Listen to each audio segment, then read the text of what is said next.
You want to support Roland Martin Unfiltered? Be sure to join our Bring the Funk fan club. Every dollar that you give to us supports our daily digital show. There's only one daily digital show out here that keeps it black and keep it real. As Roland Martin Unfiltered. Support the Roland Martin Unfiltered daily digital show by going to RolandMartinUnfiltered.com. You can make this possible. Dr. Gaffney, I do want to go back to when I have you and Dr. Benjamin speak specifically to African Americans. We have folks out there. Look, my parents are 72. We have other people who are living with us, grandparents and parents as well. And so what are you specifically telling black folks? How should we be operating in terms of what happens? My wife and niece, they went shopping. My niece came in. I said, did you wash hands when you came in? She's like, why? I said, because your ass went outside. I'm like, did you touch something at the store? And she said, yeah, the basket. Take your ass and go wash your hands.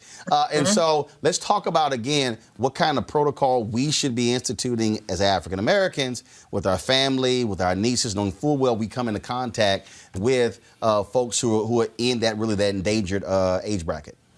Right. So we tend to live in multi-generational households, right? So, children, mom, dad, uncle, auntie, cousins, grandparents, all in the same household. So everybody who is going out is potentially bringing this infection into the vulnerable folks in the household. Also think about healthcare disparities amongst African Americans and the things that run rampant in our communities. High blood pressure, thought to be a risk factor, other cardiovascular disease, diabetes, immunocompromised state, chronic kidney disease, which we have because we're hypertensive and diabetic, chronic liver disease, if you're a drinker, lung disease, if you're a smoker. Hello to all of us living in the inner city, they love to call it, right?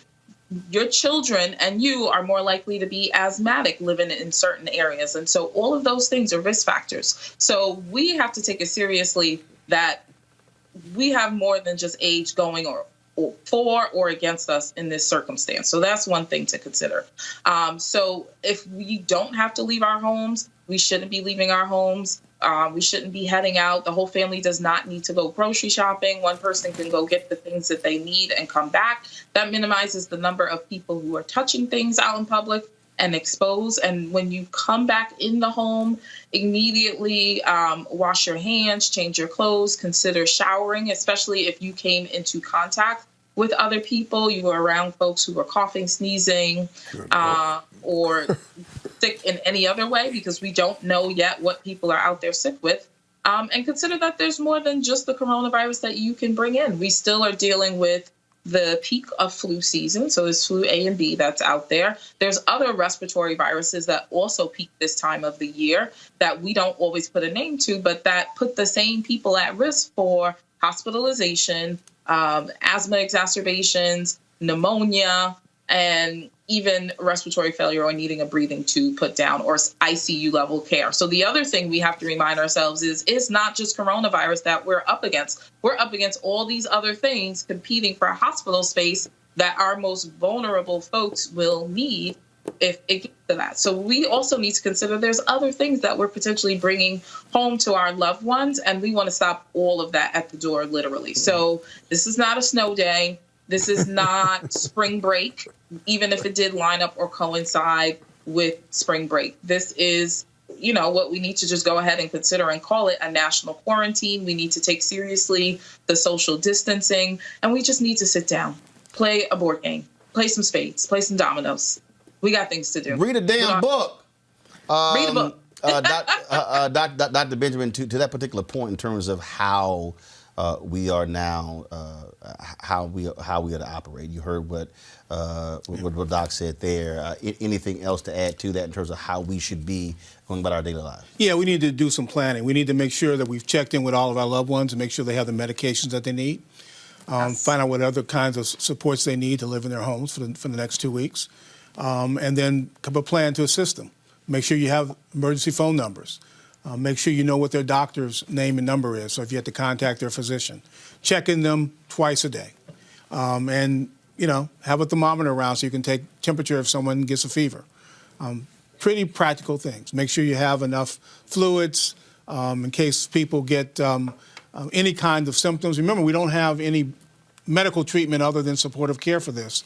So fluids, orange juice, something to bring your temperature down, and lots of movies. All right, folks, back to our Roland Martin Unfiltered video in just one moment. All right, so a lot of y'all are always asking me about some of the pocket squares that I wear. Now, Robert don't have one on. Nope. Now, I don't particularly like the white pocket squares. I don't like even the silk ones. And so I was reading GQ magazine a number of years ago, and I saw this guy who had this pocket square here, and it looks like a flower. This is called a shibori pocket square. This is how the Japanese manipulate the fabric to create this sort of flower effect. So I'm going to take it out and then place it in my hand so you see what it looks like. And I said, man, this is pretty cool. And so I tracked down, it took me a year to find a company that did it. And so they make these about 47 different colors. And so I love them because, again, as men, we don't have many accessories to wear, so we don't have many options. And so this is really a pretty cool pocket square. Now, what I love about this here is you saw when it's in the pocket, it gives you that flower effect like that. But if I wanted to also, unlike because if I flip it and turn it over, it actually gives me a different type of texture. And so therefore it gives me a different look. So there you go. So if you actually want to get one of these shibori pocket squares, we have them in 47 different colors. All you got to do is go to RolandSMartin.com/pocket squares. All right, so first of all, that graphic is way too small. So tomorrow we're going to run it right down here all across the screen. So it's RolandSMartin.com/pocket squares. All you got to do is go to my website and you can actually get this. Now, for those of you who are members of our Bring the Funk fan club, there's a discount for you to get our pocket squares. That's why you also got to be a part of our Bring the Funk fan club. And so that's what we want you to do. And so it's pretty cool. So if you want to jazz your look up, you can do that. In addition, y'all see me with some of the feather pocket squares. My sister, who's a designer, she actually makes these. They're all custom made. So when you also go to the website, you can also order one of the customized feather pocket squares right there at RolandSMartin.com/pocket squares. So please do so. And of course, it goes to support the show. And again, if you're a Bring the Funk fan club member, you get a discount. This is why you should join the fan club. Now back to your Roland Martin Unfiltered video. You want to check out Roland Martin Unfiltered? YouTube.com/Roland S. Martin. And subscribe to our YouTube channel. There's only one daily digital show out here that keeps it black and keep it real. It's Roland Martin Unfiltered. See that name right there?